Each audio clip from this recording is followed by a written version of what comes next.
ẹ̀yin ọmọ ìyá University Islam tí a jọ bẹ lábẹ́ gbólóhùn la ilaha illallah Muhammadu Rasulullah sallallahu alaihi wasallama tí gbólóhùn yìí wá pàwápọ̀ tó sọ wá di ọmọ ìyá kan náà. Gbogbo yòówù ká máa jẹ́ nínú ẹ̀yà láyé, gbogbo èdè yòówù ká máa sọ láyé, ìbá máa jẹ́ Yorùbá, ìbá jẹ́ Haúsá, ìbá jẹ́ Ìgbò, ìbá jẹ́ Ègùn, ìbá jẹ́ Lárúbáwá, ìbá jẹ́ òyìnbó. La ilaha illallah Muhammadu Rasulullah sallallahu alaihi wasallama gbólóhùn yìí pàwápọ̀ ó sọ wá di ọmọ ìyá kan náà. A jẹ́rìí wípé annabi tọ́lọ́hun fi ránṣẹ́ sí wa sallallahu alaihi wasallama, èyí tó ṣe wípé annabi Ọlọ́run ni lóòótọ́, òjíṣẹ́ rẹ̀ ní pẹ̀lú. Àwa jẹ́rìí wípé annabi yìí Ọlọ́run fi ránṣẹ́ sí gbogbo àgbáńlá ayé ni. Ó jẹ́ kó yé wa ní Al-Qur'an, Ọlọ́run ọba àlékè ọlá ó ṣàlàyé fún wa wípé òun fi annabi ránṣẹ́ lóòótọ́ sallallahu alaihi wasallama. Annabi ò sì wá jíṣẹ́ ara rẹ̀, níṣe ló wá jíṣẹ́ Ọlọ́run ọba àlékè ọlá. Ẹ̀yà Lárúbáwá l'Ànábì ń ṣe lóòótọ́, amẹ́sìn tó mú wálé ayé fún wa kìí ṣẹ̀sìn Lárúbáwá, ẹ̀sìn àgbáńlá ayé ni. Tá bá lọ sínú Al-Qur'an, nínú ìwé Ọlọ́run ọba àlékè ọlá, nínú tírà yìí tó ṣe wípé ìyanu ńlá ló jẹ́ fún gbogbo àgbáńlá ayé látàná dòní títí fi di ọlá. Yá bá lọ sínú Al-Qur'an nínú Suratul Anbiya aya 106, Ọlọ́run sọ gbólóhùn kan bẹ fún wa lẹ́yìn tí fi wá lọ́kàn balẹ̀ wípé ẹ̀sìn Ìsìlámù ẹ̀sìn àgbáńlá ayé ni o. Ọlọ́run sọ ọ̀pọ̀lọpọ̀ ọ̀rọ̀ ní Al-Qur'an lẹ́yìn tó ṣe wípé ọ̀rọ̀ kọ̀ọ̀kan èyí tọ́lọ́run sọ ló ní túmọ̀ tí ń bẹ fún.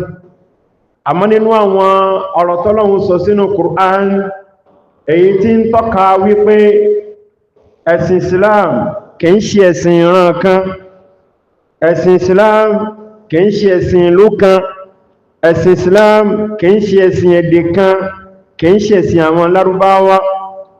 Òun náà ni gbólóhùn tọ́ba àlékè ọlá ń sọ nínú Suratul Anbiya. Ọlọ́run ní wa ma arsalnaka illa rahmatan lil alamin. Ọlọ́run ní a ò fi wá nábì ránṣẹ́ lásán, a ò dédé fi wá Muhammadu sallallahu alaihi wasallama, a ò fi ránṣẹ́ lásán o. Ìta ní kó wá ṣe láyé, òun ni wípé kó wá jẹ́ àánú fún gbogbo àgbáńlá ayé. A ò fi ránṣẹ́ bí kéè bá ṣe wípé kó wá jẹ́ àánú kó sì máa jẹ́ ìkẹ́ fún gbogbo àgbáńlá ayé. Látara àyà tí a kà yìí, à ń gbọ́ yé wípé àṣẹ risalatul Islam risalatun alamiyatun. On a découvert à travers ce verset coranique, le verset à travers lequel Allah subhanahu wa ta'ala nous informe. Il nous dit: ô Muhammad, on ne t'a envoyé que pour que tu sois miséricorde pour l'humanité tout entière. À travers ce verset, nous avons compris que le message islamique, c'est un message universel. Iṣẹ́ tọ́lọ́run fi rán Nabi sallallahu alaihi wasallam, iṣẹ́ gbogbogbò ni, iṣẹ́ àgbáńláyé ni, kìí ṣe ti ìran kan, kìí ṣe ti èdè kan, kìí ṣe ti ìlú kan. Ayyuhan nas, ẹ̀yin tí ẹ jẹ́ èèyàn, ẹ̀yin tí ẹ jẹ́ ọmọ Nabi Adam tàjọ ń gbọ́ mi, la'allakum ta'lamuna annahu kana li nabiyyina Muhammadin alayhi salatu wassalam كثيرون من الصحابة، أي صحابة كثيرون من العرب من قبائل مختلفة. أي يتنبمي mọ́rọ̀ wípé gbogbo aná lámọ̀ wípé òjíṣẹ́ Ọlọ́run Ànábì Muhammadu sallallahu alaihi wasallama ọláwọn sọ̀hábà tí wọ́n pọ̀ dáadáa, àwọn tí wọ́n jẹ́ àwọn sọ̀hábà, àwọn tí wọ́n jẹ́ àwọn ọmọlẹ́yìn ẹ̀ tí wọ́n rí, wọ́n bá ṣe mí, wọ́n pàdé, wọ́n gbàgbọ́, wọ́n bá ṣe Islam. Ọ̀pọ̀lọpọ̀ nínú wọn wọ́n jẹ́ Lárúbáwá èyí tó mọ̀ tọ́ka wípé ẹ̀sìn Islam ẹ̀sìn àgbáńláyé ni wípé nínú àwọn sọ̀hábà Nabi Muhammadu sallallahu alaihi wasallama àtúrà àwọn ẹlòmínà wa kadhalika al-adidu min as-sahabati min ghayri al-arabi min a'raqin mukhtalifa in bẹnu àwọn sọ̀hábà tó ṣe wípé àwọn yìí ṣe Lárúbáwá tí wọn Allahu Akbar. On sait que le prophète Muhammad sallallahu alayhi wa sallam, il a beaucoup de compagnons, ceux qui l'ont cru, qui l'ont suivi, qui ont cru en lui, en son message. Il y en a parmi eux qui étaient des Arabes. Parmi les Sahaba, les compagnons, il y a ceux-là qui sont des Arabes et en même temps, il y en a d'autres qui n'étaient pas des Arabes. Alors, wo àwọn jíṣẹ́ Ọlọ́run tó ti kọjá èyí tọ́lọ́run sọ fún anú al-Qur'an àtèyí tí ó ti ń bẹ nínú àwọn tírà tó gbáwájú kò sí ọ̀kan nínú wọn tó ní àwọn ọmọ lẹ́yìn tó ṣe wípé ẹ̀yà mi ń bẹ nínú wọn. Ẹ bá wo Ànábì Ìsá alayhi salam èyí tá mọ̀ ní Jésù, àwọn tí wọ́n jẹ́ apôtre, àwọn tí wọ́n jẹ́ àwọn apostoli tí wọ́n tẹ̀lé Ànábì Ìsá tá mọ̀ ní Jésù, kò sí ẹlòmí tí kìí ṣe ọmọ ìlú ẹnu wọn, ẹ̀yà ẹni gbogbo wọn ṣe. Ẹ bá wo wọn látòkè délẹ̀, les 12 apôtres du Nabi Ilahi Isa alayhi salam, ils sont tous unis, ils sont de même race, même ethnie. Allah rẹ̀ ni wọ́n ṣe, àwọn ọmọ Israẹli ni gbogbo wọn ṣe. Nítorí ni Jésù fi ń sọ ń bò mí, ó ní akùnrán mi bí kí n ṣe sí àwọn àgùntàn Israëli tó nù. Je n'ai été envoyé qu'aux brebis perdues de la maison d'Israël. Telle était la parole de Nabi Ilahi Isa, Jésus alayhi salam. Il avait dit, et il n'était pas erroné dans cette dit-là, dans ces propos-là, parce que son message, c'était un message envoyé aux enfants d'Israël. Mais quant au Nabi Muhammad sallallahu alayhi wa sallam, Allah dit wa ma arsalnaka illa rahmatan lil alamin. Allah olóhùn òfin ránṣẹ́ o àfikún ma jẹ́ ìkẹ́ àti àánú fún gbogbo àgbáńláyé. Ibadallah, ẹ̀yin tẹ́ jẹ́rú sí Ọlọ́run bá alékọ́lá tẹ́ ń gbọ́ mi lẹ́fìrí wípé nínú àwọn sọ̀hábà tàn Nabi Muhammad sallallahu alayhi wa sallam àwọn lòmínà ń bẹ̀ tí wọ́n ṣe Lárúbáwá. Àmọ́ ẹ bá wo àwọn apôtre èyí tí wọ́n jẹ́ ọmọlẹ́yìn Jésù Kristi, ẹ̀rí wípé gbogbo wọn ọmọlẹ̀ Israel ní gbogbo wọn ń ṣe. Ibadallah, ẹ̀yin ẹrú sí Ọlọ́run tẹ́ ń gbọ́ mi, tàbá wo àwọn sọ̀hábà tán sọ ń pa wọn yìí, a rí wípé ń bẹ nínú wọn tó ṣe wípé wọ́n yìí ṣe Lárúbáwá. Nínú àwọn tí wọ́n yìí ṣe Lárúbáwá náà, ọ̀pọ̀lọpọ̀ wọn tún jẹ́ olólùfẹ́ Ànábì sallallahu alayhi wa sallam. Parmi les sọ̀hábà, les bien-aimés, ceux qui étaient sincères envers Nabi Allah sallallahu alayhi wa sallam, Muhammad alayhi salatu wa salam, il y en a qui étaient aussi des non-arabes. Nínú wọn jama, nínú àwọn ẹ̀ntà bójú wò lélẹ́yìí, هذا مما يدل على عالمية رسالة الإسلام ودعوة نبينا محمد عليه الصلاة والسلام. Ceci fait partie des indices à travers lesquels on peut toujours continuer par croire et on peut accepter que l'islam est une religion universelle. Et là, on sahaba et to shewi pe won ṣe Lárúbáwá tí wọ́n sì bá Nabi sallallahu alayhi wa sallam, ọ̀rọ̀ wípé gbogbo wa náà la mọ̀ díẹ̀ nínú wọn. Bá bá ti ẹ̀ mọ̀ gbogbo wọn, ẹnìkan bẹ tó gbajúmọ̀ parmi les compagnons du prophète Muhammad sallallahu alayhi wa sallam qui n'étaient pas arabes. Il y en a qui sont bien connus, qui sont populaires, même si on ne les connaît pas tous. Ọ̀pọ̀lọpọ̀ àwọn sàhábà ń bẹ tó ṣe pé wọ́n yìí ṣe kí ni jama, wọ́n yìí ṣe Lárúbáwá. Ọlọ́run ọba alẹ́kẹ́ ọlá ọba ilé tó ní ọba lọ ṣe wípé àwọn sàhábà yẹn gbogbo wọn bá lọ jẹ́ Lárúbáwá látòkè délẹ̀, ẹ̀rí wípé àwọn tí wọ́n yìí ṣe mùsùlùmí wọ́n ni ọ̀hán ṣe àṣọ ẹfún aláyọ kan iná wọn sàábé tó ṣe pé kìí ṣe Lárúbáwá, alhamdulillahi wa kafa, kufina hadha, Ọlọ́run ti tó wa níbi ìpèníjà yìí láti ìgbésí ayé Ànábì sallallahu alaihi wasallam láti ráwọn sàhábà tí wọ́n ṣe Lárúbáwá nínú wọn àwọn lẹ́ni tá mọ́ gbórúkọ rẹ̀ tí ń jẹ́ Salman al-Farisi. Salman al-Farisi kìí ṣe Lárúbáwá o, kìí ṣe ọmọ Lárúbáwá nínú wọn náà ni ẹni tí a mọ̀ ní Suhaib ar-Rumi nígbà kan rí òun jẹ́ ẹrú fún wọn nílẹ̀ Rome. Ṣẹ́rí Salman al-Farisi tá sọ yìí kìí ṣe mùsùlùmí nípìnlẹ̀ ìgbésí ayé ẹ̀ gẹ́gẹ́ bọ́pọ̀lọpọ̀ Yorùbá Áfíríkà kìí ṣe mùsùlùmí lónìí náà. Nígbà kan Salman al-Farisi ó rìnrìn àjò ó lọ sílẹ̀ Lárúbáwá, ó ṣalábàápàdé àwọn Lárúbáwá kan tó ṣe wípé Yahudi ni wọ́n. Ó ṣalábàápàdé àwọn nìkan afọ́wán tó ṣe pé Yahudi ni wọ́n yí ṣe Lárúbáwá àmọ́ Yahudi ni wọ́n tí wọ́n múlé sí Madina. Ẹgbọ́n mi, Yahudi ni wọ́n wá fi Madina ṣe ibùgbé nítorí nǹkankan, nítorí pé wọ́n ti gbọ́ wípé Allahu Akbar, wọ́n mọ̀ lọ́nà fi ń pè wọ́n ní ghayril maghdubi alayhim. Aláwọn Yahudi yẹn o, Ọlọ́run ti bínú sí wọn.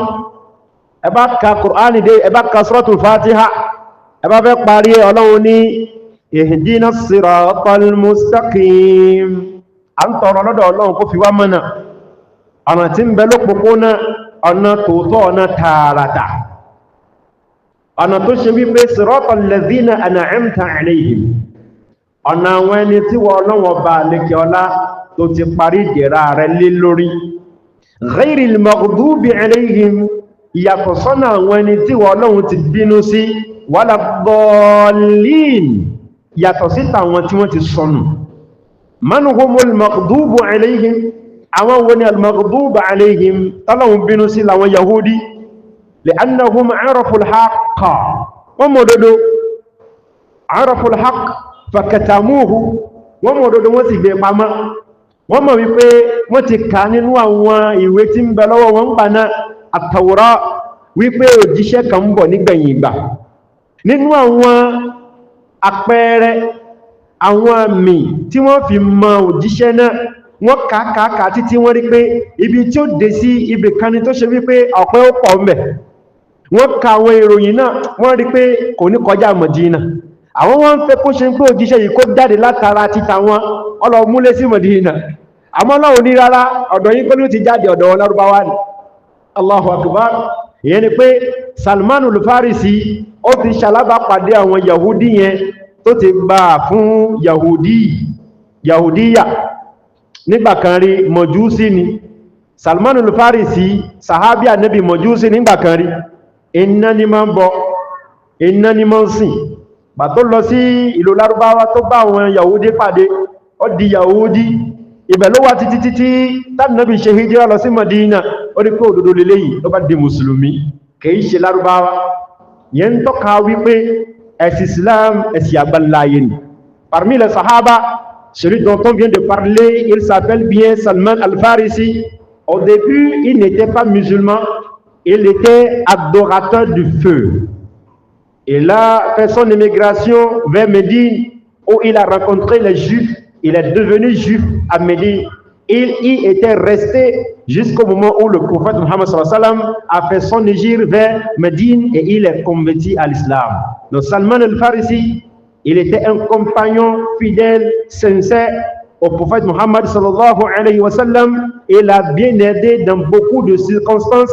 Il a même écrit une histoire qui ne peut jamais s'effacer. Ghazwatul Khandaq. Olomu Abawa. Nígbàtí ogun ṣẹlẹ̀, ogun yẹn ní agbára, gbogbo àwọn Lárúbáwá wọ́n ronú títí kò sọ́nà àbáyọ. Sallallahu alayhi wa sallam sì ń bẹ pẹ̀lú wọn. Salman al-Farisi, c'est lui qui avait suggéré l'idée selon laquelle ils vont creuser, et ils ont creusé un grand trou, ce qui était un bouclier pour empêcher les mécréants et les hypocrites dans le temps. Salman al-Farisi, on l'a mú ọpọlọ wá wípé ká ní pé bí ìṣe tàwọn ni. Stratégie aussi dans Lárúbáwá. La stratégie selon laquelle quand il y a la guerre, il faut creuser un grand trou dans l'intention d'empêcher les ennemis de nous parvenir. C'est lui qui avait émis cette idée-là. Les Arabes ne connaissaient pas cette stratégie-là. Àwọn Lárúbáwá wọn ò mọ ọpọlọ yẹn, ète ogun yẹn àwọn ò mọ̀. Salmanul Farisi òun ló mú ọpọlọ yẹn wá. Ghazwatul Khandaq ni wọ́n fi ṣẹ́gun nígbà náà lọ. Ìyẹn ni wípé ń bẹnu àwọn sọ̀hábà ká ní pé ìtàn la fẹ́ sọ àní kúrò ń bí lónìí. Ẹlẹ́ẹ̀kẹta èyí tá mú wá gẹ́gẹ́ bí àpèjúwe òun ni ẹni tó gbajúmọ̀ dáadáa. Ta lolúwa ẹ̀ jàmá, orúkọ ẹ̀ bẹ̀rẹ̀ pẹ̀lú bá orin láàmùn alifun láàmùn tá mọ̀ ní kíni Bilal. Bilal ibn Rabah. Bilalu Lárúbáwá kọ́ ni Bilal.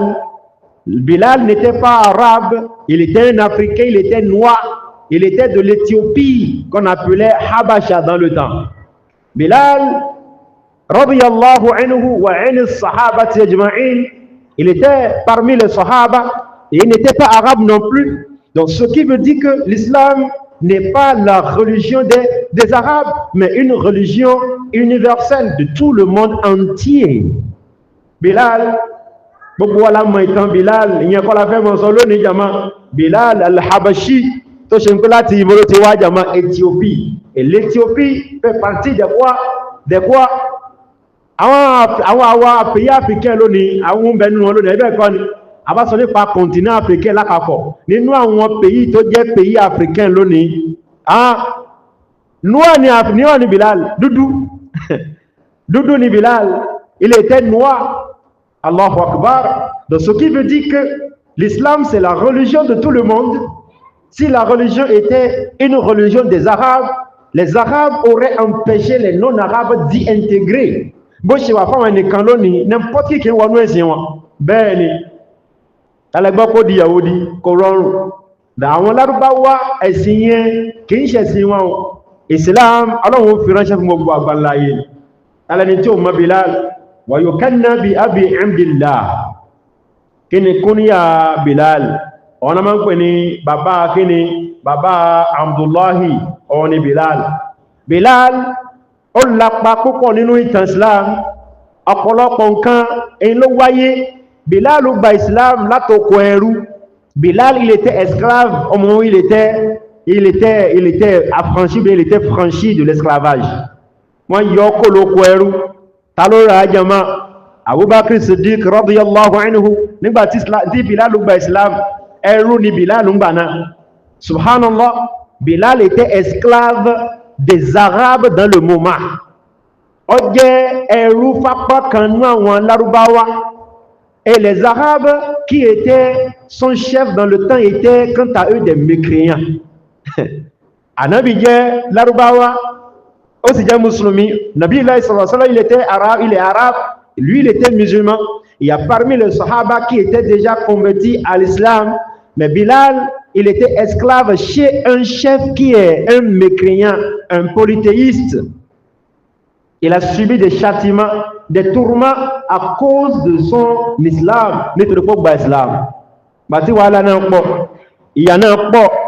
Abu Bakr Siddiq radiyallahu anhu ora Bilal ko loko ẹrú. Bilal wọnú islam oro minira. Èyí tó fi ro minira kan pé ìwọ ni ló ńbẹ lóko wàhálà, ó ńbẹ lóko ìjàngbọ̀n. Ó wá lẹ́nìkan ló rẹ̀, ló bọ́ ẹ sílẹ̀, ló tú ẹ sílẹ̀, ló dọmọlúwàbí. Kíni tó ṣe ó sàpàrà sí ìlú ẹ̀ ni. Ẹ wá wo nǹkan níbi tẹ́ fi mọ̀ wípé Islam yẹn ẹ̀sìn àgbáláyé ni. Nígbà tá Nábì kọ́kọ́ fún wọn sọ̀hábà ní yọ̀ǹda àkọ́kọ́, àwọn sọ̀hábà gba Islam ní Mọ́kà. Àwọn Lárúbáwá tí wọ́n gba Islam ní Mọ́kà, àwọn ará Mọ́kà ẹgbẹ́ wọn wọ́n ní wọ́n lára, wọ́n fi ayé ní wọ́n lára, wọ́n ná wọ́n jẹ wọ́n níyà, wọ́n gbé Bilal báyìí sínú oòrùn lọ́sàn gẹ́gẹ́gẹ́. Wọ́n gbé òkúta ńlá tẹ̀ nígbáyà. Wọ́n mọ̀ sọ wípé kó ṣe kèfèrí sí Ọlọ́run, kó mọ̀ sọ pé òun gba Látà gbọ́, òun gba Uzza gbọ́. Bilal ní wí gbólóhùn kan o, kí ni mọ́ sọ? Ahadun ahad, ahad ahad ni ó mọ̀ sọ. Ẹ wo Bilal, africain, il est converti à l'islam.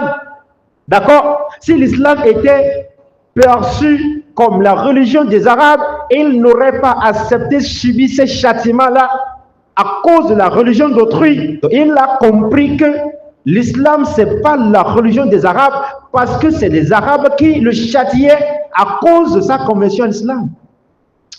ọ̀rọ̀ mi ò yé wa ká ní pé Islam kì í bá ṣẹ̀ṣẹ̀ àgbáńláyé ni tó bá ṣe ń pé ẹ̀sìn àwọn lárúbáwá ni Bìláàlù dúdú ò ní jẹ́wọ́ kó gba Islam kó tún mọ wá jẹ ìyà yẹn wá ń wá látọwọ́ àwọn lárúbáwá tí wọn ò ti di mùsùlùmí.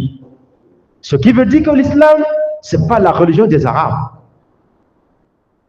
Gbà tí wọ́n tú Bìláàlù sílẹ̀ Abubakar Siddiq radiyallahu anhu gbà tó sanwó tó fi ra Bìláàlù kó olóko ẹrú wàhálà pọ̀ ń gbà náà wọn ará Mẹ́kà àwọn òṣèbọ wọ́n jí àwọn sọ̀hábà níyà wọ́n ní wọn lára wọ́n múlẹ̀ ayé lè mọ́ wọn nítorí pé kán lè padà kúrò nínú Islam kán bẹ̀rẹ̀ sí ní mọ́ sí òṣà àmọ́ wọn kọ̀ bàtí wàhálà náà lè bàtí ṣòro náà lágbára Ànábì yọ̀ǹda fáwọn sọ̀hábà wípé kán ṣe hijratu àkọ́kọ́ lọ sí ibùjàmá Habasha al-hijratul ula fi tarikh al-Islam.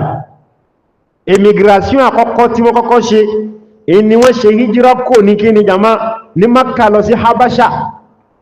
Ẹ wo Habasha ìlú Bìláàlù ni subhanallah. Donc c'était normalement une opportunité pour Bilal de voyager, de retourner dans son pays natal, n'est-ce pas? Parce que il y a trop de châtiments.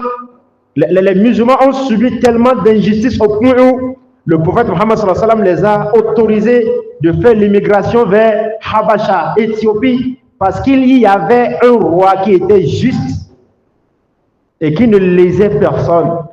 Mais Bilal, c'était une occasion pour lui en réalité d'aller chez lui, mais non, il n'était pas parmi ceux-là qui ont fait Hijra vers Habasha, malgré que ce soit son pays. Pourquoi? Il est resté à Mecque en appelant à la religion d'Allah subhanahu wa ta'ala. La ilaha illallah, Muhammadur Rasulullah sallallahu alayhi wa sallam. Il n'y a que toute personne qui accuse les musulmans d'avoir copié les Arabes, cette personne-là manque de connaissances. My people perish because of lack of knowledge. Mon peuple a péri à cause de manque de quoi? De connaissances. Bíbélì ló sọ bẹ́ẹ̀. Ó ní àwọn èèyàn mi ṣègbé nítorí pé wọn kò ní mà. You talking without proof, without knowledge. You say nothing. Àwọn sọ̀rọ̀ láì ní mímọ̀, láì mọ̀ kankan nípa tó ń sọ. On est un musulman, on coche en Lárúbáwá, on n'a rien copié de personne. Non, Islam d'Adouloton, Lárúbáwá d'Adouloton. Et qui était Bilal? Bilal, malgré sa peau noire, il était le muezzin du prophète Mohammed sallallahu alayhi wa sallam. Allahu Akbar, Allahu Akbar, Allahu Akbar. Et il y a une énorme valeur, il y a une grande récompense dans le fait d'être le muezzin. Les muezzins, ils ont ils ont une grande considération devant Allah subhanahu wa ta'ala dans la vie d'ici-bas ainsi que dans l'au-delà. Bilal, c'est pas facile que quelqu'un soit muezzin. Amin al-Waqt, c'est lui qui va contrôler l'heure de la prière, c'est lui qui va faire appel à la prière et les Arabes viendront prier. Subhanallah. Si la religion de l'islam était une religion des Arabes, il n'aurait jamais autorisé à un noir de faire appel à la prière. C'est toi qui vas nous dire Allahu Akbar, Allahu Akbar. Avec ta peau noire, il l'aurait interdit. Mais non, l'islam, c'est la religion mondiale, universelle. Bilal, on y a pris un nabi. Quand l'islam va dire c'est en Lárúbáwá tẹ́lẹ̀ rí ni. Ẹ̀yin mọ̀ ńláńlá tí ń bẹ níbi pé ká pè run. Kéèyàn jẹ́ al-mu'adhdhinu tá máa ń pè ní dàdá ni. Nǹkan ńlá ni jama. Àwọn dàdá ni ipò ńlá ni wọ́n ní lọ́dọ̀ Ọlọ́run. Wallah, ipò ńlá, ipò tó tóbi ni wọ́n ní. Àwọn ni wọ́n máa ṣọ́ àsìkò, ni wọ́n máa pèrun. Bìláàlù dúdú yóò pèrun, Lárúbáwá funfun yóò wá kírun. Ká ní pé Islam bá jẹ́ ẹ̀sìn àwọn Lárúbáwá, tààrà ni tí ó yọ̀ǹda fún dúdú pé kó máa pèrun káà máa wá kírun. Allahu Akbar. Òun ni ó pèrun fún Nabi sallallahu alayhi wa sallam. Jama, bí a bá tẹ̀síwájú rí ẹ̀ níbi tá fi mọ̀ wípé ẹ̀sìn Ìsìlámù yìí o kìí ṣe ẹ̀sìn Lárúbáwá, ẹ̀sìn Ọlọ́run ni tó fi ránṣẹ́ fún gbogbo àgbáńláyé. Òun náà sì ni ẹ̀sìn gbogbo àwọn ànábì Ọlọ́run tó ti gbáwájú. Lọ́jọ́ ọjọ́ kan, Ànábì Muhammad sallallahu alayhi wa sallam ọba Bilalu sọ̀rọ̀. Ó ní lamma usriya bi fil janna sami'tu khashkhashatan. Ó ní lọ́jọ́ ọjọ́ tí wọ́n gbé mi gun sánmà lọ, al-Isra'u wal-Mi'raj, àrántí ìtànà, l'ascension du prophète Muhammad sallallahu alayhi wa sallam. ẹjọ́ tọ́lọ́run gbé ànábì gòkè lọ ọlọ́ sánmà lọ́n ọlọ́run ní kó wọnú ọgbà àlìjẹ́nà ó sì wọnú ọgbà àlìjẹ́nà hakíkọ̀tà ní pàápàá ọwọ́nú àlìjẹ́nà orí ọ̀pọ̀lọpọ̀ nǹkan ní àlìjẹ́nà wà ròyìn ẹ̀ fún wa nínú tó rí onígbà tó wọnú ọgbà àlìjẹ́nà lọ́jọ́ náà lálẹ́ ọjọ́ náà lọ́run ọlọ́run wá gbọ́ kìíní kan sami'tu khashatan ọlọ́run gbọ́ ipa ẹsẹ̀ kan òun gbọ́ ipa ẹsẹ̀ ẹnìkan fakultu ya Jibirilu lòun wá bèèrè wípé ìrẹ́ Jibril ma hadhihi al-khashatu ipasẹ̀ bàtà lélẹ̀ ìwò lélẹ̀ yìí ipasẹ̀ ta lélẹ̀ yìí tí ń dúnú aljanna yìí qala Abu Bakr la qala hadha Bilal subhanallah Jibril ni Bilal ni subhanallah. Le prophète Mohammed sallallahu alayhi wa sallam, il a dit, quand j'étais dans le paradis, quand on m'a fait monter, j'ai traversé les 7 cieux, j'ai été dans le paradis. Et j'ai entendu un son de pas. Et j'ai demandé à Jibril alayhi salam, mais quel est ce son-là? Quels sont les sons de pas que je suis en train d'entendre? Ça appartient à qui? Et Jibril de répondre, il dit, ça c'est Bilal. Allahu Akbar. Na lo fa ngba tan bi deni ya Bilal, ira Bilal, inni sami'tu khashatan 'alayka fil janna. Oh Bilal, j'ai entendu les traces de ton pas, de tes pas dans le paradis. Allahu Akbar. Dudu ni jama. Dudu ni Bilal jama. Amana bi wan sọ fún èyàn dudu wí pé mo gbọ́ pàṣẹ bàtà rẹ̀ l'aljanna.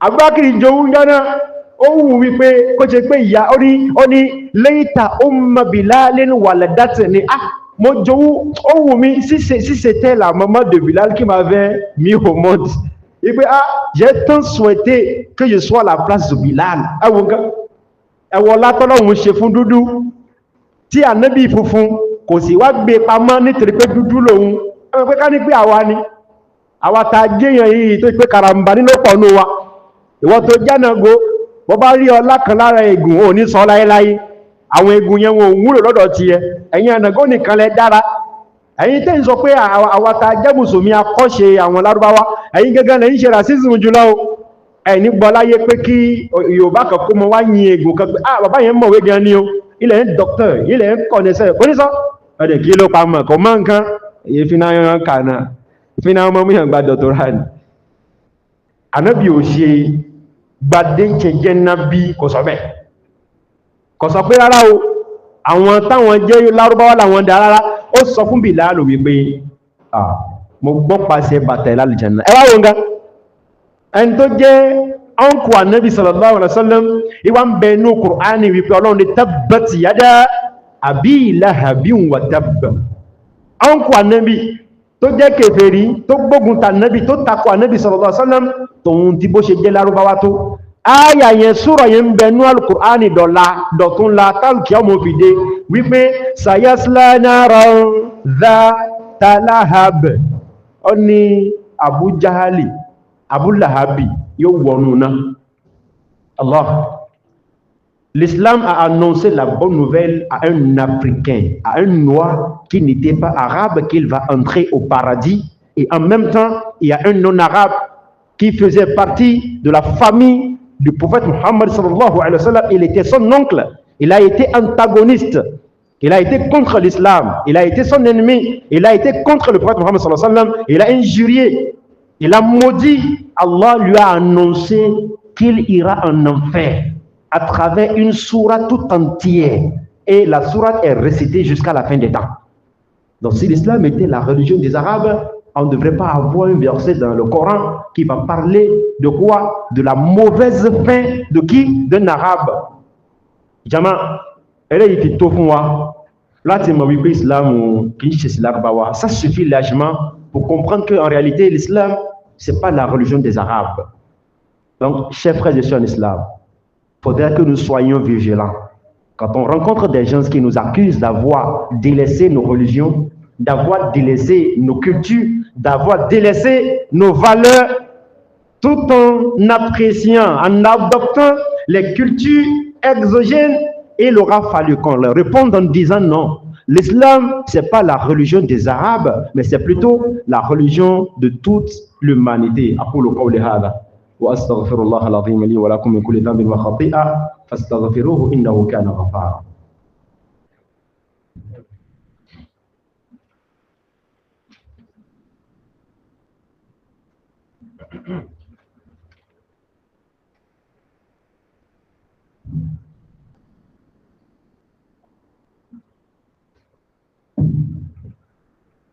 بسم الله والحمد لله والصلاة والسلام على رسول الله وعلى آله وأصحابه أهل الله. adúpẹ́ fún Ọlọ́run lẹ́ẹ̀kan sí, ọpẹ́ ni fún Ọlọ́run bá lẹ́kẹ́ ọlá, ọba tí ó kàwà kún àwọn tí wọ́n tó kù láyé lónìí, ọba náà la fún ní ọpẹ́. àwọn ẹnìkan tí wọnú sàárè ní ọ̀sẹ̀ tó kọjá, Allahu Akbar. Ọlọ́run dákun gbogbo àwọn tó wọ sàárè tí wọ́n tán sórí la ilaha illallah Muhammadu Rasulullah sallallahu alaihi wasallam, Ọlọ́run dákun bá foríjì wọn, jẹ́ kí sàárè ó dá fún wọn, má jẹ́ kí wọ́n mọ̀ yà nínú sàárè. àwa náà Ọlọ́run dákun jẹ́ kí ọjọ́ náà kó jìnà síra wọn, gbogbo gbà tí ó bá yá fáwa náà Ọlọ́run dákun jẹ́ ká tán sórí la ilaha illallah Muhammadu Rasulullah sallallahu alaihi wasallam. Jama, ṣẹ́rí àkọlé tí a fi ń bára wa sọ̀rọ̀ yìí, àkọlé kan ni tó ṣe wípé yóò máa wúlò fún wa títí láyéláyé. Ológo Ọlọ́run á forí ẹ̀tì lónìí, àmọ́ kí a tó máa lọ, ẹ jẹ́ kí a pera wa sákèsí gan jàmá. Ṣẹ́rí àwọn àǹfààní tí ń bẹ lára kútúbà yìí, ọ̀rọ̀ kan wáyé nínú ọ̀sẹ̀ kan sẹ́yìn àbọ́sẹ̀ méjì. ẹnìkan wá ń sọ fún mi wípé ìsìn lòun tó mọ pàtàkì kútúbà tá ń ṣe láti bí oṣù kan sẹ́yìn. Wallah, nítorí wípé ẹ wò ní nǹkan bí ọdún 10 sẹ́yìn, màmá wa kan lọ sí Mọ́kà, wọ́n lọ ṣe hajji ní jama. Bà tí wọ́n dé, wọ́n láwọn rí èèyàn funfun tí mu sìgá. wọ́n ní bí bá fẹ́ mu sìgá náà báyìí, wọ́n ní bí ti máa ń ṣe ìmọ̀ gbé pamọ́ báyìí, èèyàn yìí rí kó wà lọ́wọ́ ẹ̀, àmọ́ wọ́n rí pé lẹ́yìn ń faná síkùn. bàbá rẹ̀ nìkan tí bá ń faná síkùn nílẹ̀ Lárúbáwá nítorí pé funfun, ẹ dákun só túmọ̀ pé Lárúbáwá ni ó dé ní. ó bá wá ṣe ń pé Lárúbáwá ni, ǹjọ́ túmọ̀ wípé Islam ló ní kó mu sìgá là. ìyẹn ni wípé a lè rí Lárúbáwá tó jẹ́ ní dáadáa.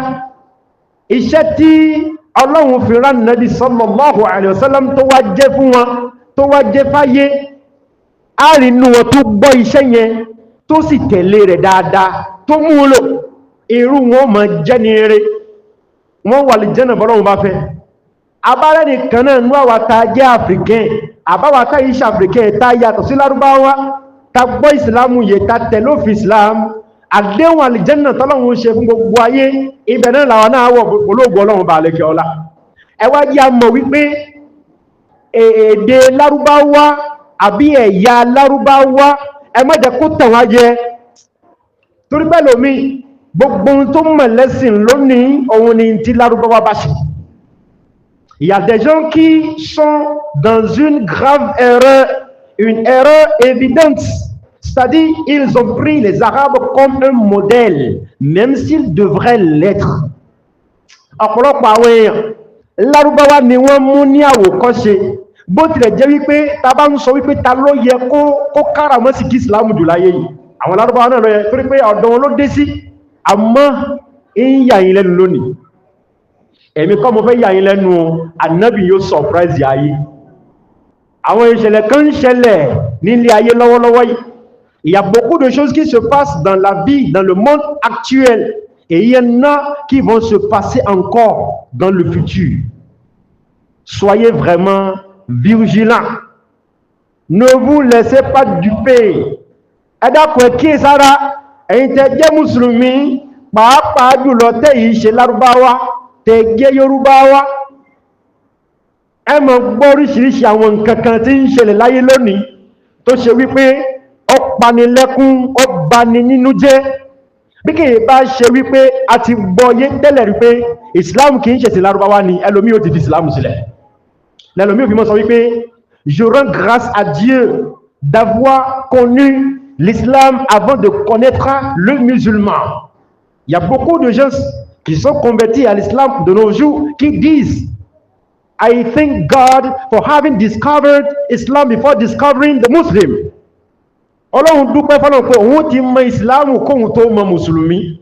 Wípé si j'avais connu le musulman avant de connaître l'islam, il se pourrait que je ne sois jamais converti. Pourquoi? À cause du caractère du musulman. Lọ́jọ́jọ́ kan jàmá, a fẹ́ ṣe ìpàdé kan nílé kéwú ńlá kan. Ẹni tó fi ránṣẹ́ bí aṣojú ìlú Lárúbáwá kan, ó wá jẹ́ obìnrin. C'est elle qui avait représenté son pays bí àwọn ambassadeurs yẹn. Ó wá wálé centre Markaz ńlá. Arábìnrin ta wí yìí a pè ní ministre Safira. Subhanallah, wallahi ní ṣòkòtò ló wọ̀. Elle était en pantalon et elle a porté chemise et n'était pas manche longue, manche courte ni ima. Elle a laissé ses cheveux. Les cheveux n'étaient pas couverts. Elle était dévoilée. Elle était dévoilée. Une femme arabe qui s'exprime couramment en langue arabe et qui est habillée de la sorte. Qu'allez-vous penser? Quand j'ai vu l'image, ça m'a choqué. Mais je n'ai rien dit. Après la réunion, il y a déjà parmi nous, parmi les soi-disant alphas, qui disaient, voyez-vous maintenant, voilà. Et après, vous les alphas du Bénin, les alphas africains, vous allez commencer par être rigoureux. Vous allez nous dire, non, les femmes doivent se voiler, elles doivent mettre un hijab. Regardez, la femme arabe, elle vient sans se voiler. Subhanallah. Laissez que c'est la théorie en Wellomina. Tí wọ́n kéwú tẹ́sẹ̀ wọn ò lè wa kòrò àwàsà ní ń sọ wípé ẹwọ́ ẹ̀yin àfáà nípò bẹ̀ àbí àfáà níbẹ̀lẹ̀ àfáà àfikẹ́ bóyá ní ìṣẹ́ mọ̀ lè mọ́ wa wípé káwọn obìnrin kan mọ́ lo hijab ẹ̀yìn ẹwọ́ ọmọ ẹwọ́ obìnrin lárúbáwá ṣe bọ́dọ̀ wọn lè sí ti kúrò òun ò wọ hijab ló fi ilẹ̀ kan gangan yìí ẹwà ní káà mọ́ wọ hijab ká tó mọ́ lo nìkan Allahu Akbar ẹwọ́ nǹkan ṣẹ̀rí tí ń ṣẹlẹ̀ báyìí nísìn ẹlòmíì yóò wá torí pé arábìnrin yẹn lárúbáwá ni ẹwọ́n tí ń ṣe tó bá jẹ́ bẹ́ẹ̀ jẹ́ pé Islam yẹn àwọ́lá mú lé. Vous allez voir des gens qui ont voyagé à travers le monde entier. Et ils ont découvert les Arabes. Et ils ont découvert les attitudes de quelques Arabes. Pas les Arabes en général. Torí pé ń bẹ náà wọn lárúbáwá tó ṣe pé Mashallah wọ́n ṣe Islam dáadáa wọ́n tẹ́lọ́ fi ẹ̀sìn àwọn ọkùnrin wọn pòfin mọ́ àwọn obìnrin pòfin mọ́ ó wà bẹ́ẹ̀ mais ìyẹn náà ò sí qui sont des karambani. Ìbẹ̀nú wọn náà jama tó ṣe ń pé karambà ní ìbẹ̀nú wọn jama Allah àìrìn jìnà lẹ́ẹ̀rábù kí ọ̀kẹ́rẹ́ bí wọ́n ṣe wáyé mo ti bá wọn lárúbáwá gbé rí kìí ṣọdún kan ọdún méjì mẹ́ta mẹ́rin des années mo bá wọn lárúbáwá oríṣiríṣiríṣiríṣi gbé wallahi tallahi thumma billah inú àwọn lárúbáwá tí mo bá gbé mo rí ìtí mú sigánú wọn subhanallah ó kéwú ó ka Kùránì ìgbà tí mo ń sọ̀rọ̀ ẹnìkan ṣe báyìí ní màṣáláṣí bẹ́ẹ̀ ni torí kó jẹ́rìí sí òun wà mẹ́gbà náà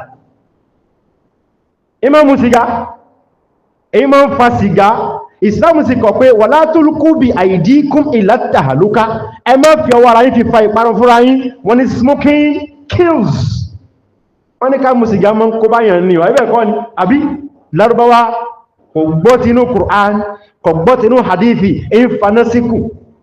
Est-ce que cet arabe-là suffit comme étant une preuve pour légaliser la cigarette, la chicha? Tu t'en vais? Wallahi écoutons, kini en choc pour le poignet l'oni. Anabi Muhammad sallallahu alayhi wa sallam, avant sahabi sahibi, خطب رسول الله صلى الله عليه وسلم يوم النحر فقال وانني أجوليا Anabi Muhammad sallallahu alayhi wa sallam, au je khutba faouénia. Il a prononcé son discours, son sermon, le jour de Tabaski. On va s'occuper, ليبلغ الشاهد الغائب. On est, les Sahaba étaient rassemblés devant lui, sallallahu alayhi wa sallam. Parmi les Sahaba, il y a les Arabes, les non-Arabes, Imbenu, Walurishirishi, Annabi Waddoju Kawambai.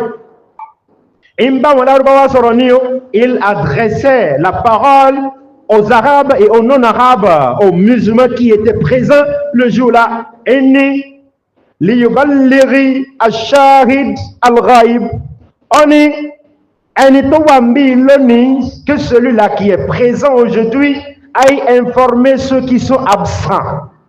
Gbọ́ mi yé, ẹni tó wà pẹ̀lú mi lónìí ó gbọ́ ìsìlámù yé lónìí, gbogbo ohun tí mo sọ fún yín, iṣẹ́ tí mo jẹ́ fún yín ó gbọ́ lónìí. Ọ̀nà yá o, ẹni tó gbọ́ lónìí kó mọ́ lọ jíṣẹ́ fẹ́ni tí ò sí ń bí o. Iṣẹ́ ìlàwọn sàábé ni wọ́n jẹ́ káàkiri àgbáńláyé ní ìsìlámù fi dọ́dọ̀ tiwa lónìí. Ẹ bá wo ní ọwọ́ tí ìsìlámù fi dọ́dọ̀ wa, ẹ rí pé ọ̀pọ̀lọpọ̀ àwọn sàábà wọ́n wá lọ, wọ́n jáde wá lọ nú ìlú látara pé à ń ṣe commerce, à ń ṣòwò, à ń tà, à ń rà. Ìṣesí wọn dá fọ́pọ̀lọpọ̀ èèyàn wọ́n wọnú ìsìlámù. Bẹ́ẹ̀ ni ẹbẹ́ kọ́ abáníkáwọ́ sápá kejì ní àwọn bẹ́sì yẹn ṣe dọ́dọ̀ tiwa, ìyẹn kọ́ la fẹ́ lọ lónìí. Ọ̀yí ìyẹn làwọn sàábé gbọ́ tí wọ́n lọ. Ànábì wa sọ kìíní kan tó dùn mọ́ mi inú púpọ̀. Il a dit quelque chose qui m'a beaucoup fait plaisir. Ça m'a beaucoup réjoui. Ça fait de moi un musulman fier. I am a Muslim and I'm proud of being Muslim. Je suis musulman et j'en suis fier. Pourquoi? On est فَإِنَّهُ رُبَّ مُبَلَّغٍ أَوْعَى لَهُ مِنْ سَامِعٍ Allah. On est nítorí wípé beaucoup parmi ceux-là qui ont témoigné, beaucoup parmi ceux-là qui ont été informés, ọ̀pọ̀lọpọ̀ nínú àwọn ẹni tó ṣe wípé on va leur passer l'information, ils vont écouter l'information et ils vont apprécier l'information à sa juste valeur et ils vont la mettre en application plus que celui-là qui les a informés. Ọ̀rọ̀ mi ò yé, nítorí wípé ọ̀pọ̀lọpọ̀ èèyàn tó ṣe wípé wọ́n jíṣẹ́ fún ni, wọ́n jẹ́ iṣẹ́ ìsìlámù fún ni, yóò gbọ́ iṣẹ́ ìsìlámù náà, yóò wúlò fún, yóò lò ó ju ẹni tó jíṣẹ́ náà lọ. Àbágbé sí òṣùwọ̀n ká ní pé lápòjúwe àwọn lárúbáwá ni wọ́n jíṣẹ́ fún lápòjúwe. Ànábì ń sọ wípé ẹ̀rí inú èèyàn Africain tí ó ṣẹ̀sìn ju lárúbáwá lọ. Wallah, iṣẹ́ ẹ̀ lónìí jama bókú. Àìmọ̀ lárúbáwá tí wọ́n ṣe ṣìnà, àìmọ̀ lárúbáwá tó ṣe wípé àwọn ọmọdọ̀ tí wọ́n kó lọ sí tọ́kọ̀ níbẹ̀rẹ̀ tọ́kọ̀ Nàìjíríà tọ́lọ̀ ṣọmọdọ̀ fún wọn, wọ́n ń bá wọn sùn. À ń rí ọ̀pọ̀lọpọ̀ abẹ́ẹ̀kiri ni ẹ̀rí pé yóò gbẹ̀rùngbọ̀n sí ọrùn báyìí, yóò sì lẹ́mọ bí olé ọmọ ọlọ́mọ. Àìmọye ẹlòmí tó ṣe ń pé Islam náà kò sí lára wọn rárá, Islam ń bẹ lọ́tọ̀, àwọn náà ń bẹ lọ́tọ̀ ni. Ànábì ti sọ bẹ́ẹ̀ o. Ó ní ààrin nínú ẹni tó jẹ́ Yorùbá tí Islam wọn yóò gbádùn, Islam yóò wúlò ju ti lárúbáwá lọ. Àti pé ẹlòmí ìtẹ̀rù pé gbọ́ lárúbáwá ni lárúbáwá ni. Lárúbáwá mi gẹ̀gẹ̀ kò gbọ́ lárúbáwá, wallah. Ẹlòmí ò mọ̀, lárúbáwá mi kò mọ̀ Kùránì ká, wallah. Àìmọye ọmọ Yorùbá tí ń kọ́ lárúbáwá ní Kùránì, wallah. Àìmọye ọmọ Yorùbá tí ń sọ lárúbáwá ju ọmọ lárúbáwá lọ. Naam, àwọn lárúbáwá ń sọ̀rọ̀, a máa ń rí ẹ̀rọ fún wọn, wallahi. Lárúbáwá yóò mọ̀ sọ èdè lárúbáwá, a rí pé ètò sọ yìí, it is a mistake, in ẹ̀rẹ́ alákìlìdíkìlẹ̀ àhá. Ẹ wo ọ̀pọ̀lọpọ̀ àwọn savant linguistique, linguiste, wọ́n yìí ṣe lárúbáwá. A máa ń pẹ̀ nìkan ní Síbàwé, kì í ṣe lárúbáwá. Imam al-Bukhari tàwọn sọ kì í ṣe lárúbáwá, Imam Muslim kì í ṣe lárúbáwá, wọ́n sì gbọ́ pírígìdì lárúbáwá. Ìyẹn ni wípé l'arabe n'est pas notre modèle.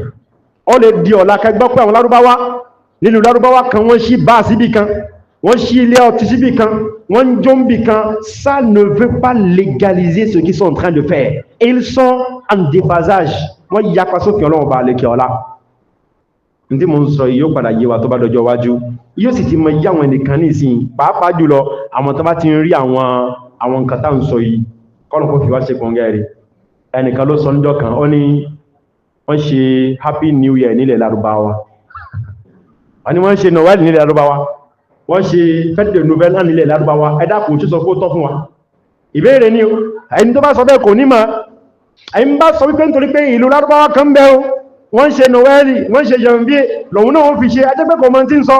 Kí ni tí Kùránì wí, kí ni tí hadithu wí, òun la fẹ́ tẹ̀lé. Lárúbáwá kọ́ ni mọ̀dẹ́lì wa, ta ni mọ̀dẹ́lì wa? Annabi Muhammadu sallallahu alaihi wasallam. Ọlọ́run ni laqad kana lakum fi rasulillahi uswatun hasana liman kana yarjullaha wal yawmal akhir wa dhakara Allaha kathira. Ó ní àwòkọ́ṣe rere ń bẹ fún yín lára Annabi Muhammad sallallahu alaihi wasallam. Il y a que le prophète, c'est lui notre modèle et non les Arabes. Ẹ bá rí Yorùbá tí bá ń ṣe Noël, Lárúbá tí ń ṣe Noël, wọ́n jọra wọn náà.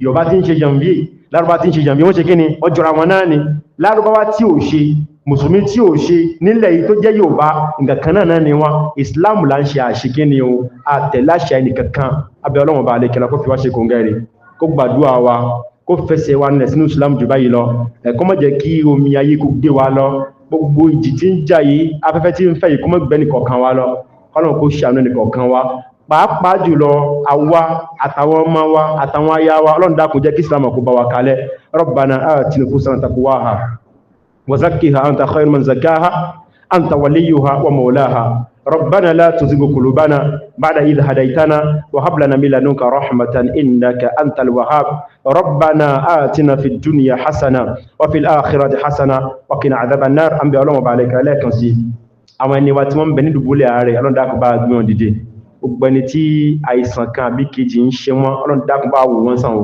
àwa náà má jẹ́ ká dùbúlẹ̀ àìsàn láéláé bá a ṣe lọ bá a ṣe ń bọ̀ mímọ́ ṣe wa kọ́ agbára wa kọ́ Ọlọ́run nìkan ń bá wa ṣe Ọlọ́run dákun má jẹ́ ká dùbúlẹ̀ ààrẹ àwọn ẹni wa tó ṣe ń pé wọ́n diwọ́ di ṣẹ̀ṣẹ̀ nínú ni wọ́n ń kájọ́ Ọlọ́run sì mọjọ́ jù wá lọ Ọlọ́run dákun ọjọ́ náà má jẹ́ ká mọ wàhálà o má jẹ́ ká mọ fìtínà o má jẹ́ ká sọ wípé ìyá náà nìkan ló gan ìyá ọmọ ti bọ́ sálùkì àmọ́jà máa ń àtọmọ àti ìyá ya gbóhùn àwọn méjèèjì bàbá gbóhùn ọmọ bàbá gbọ́ ti ìyá já gbọ́ ti bàbá náà láyọ̀ àtàlàáfíà Ọlọ́run kó fẹ́ni kọ̀ọ̀kan wá ṣe kò ń gẹ́rẹ́ subhanakallahumma wa bihamdika nashhadu an la ilaha illa anta nastaghfiruka wa natubu ilayk.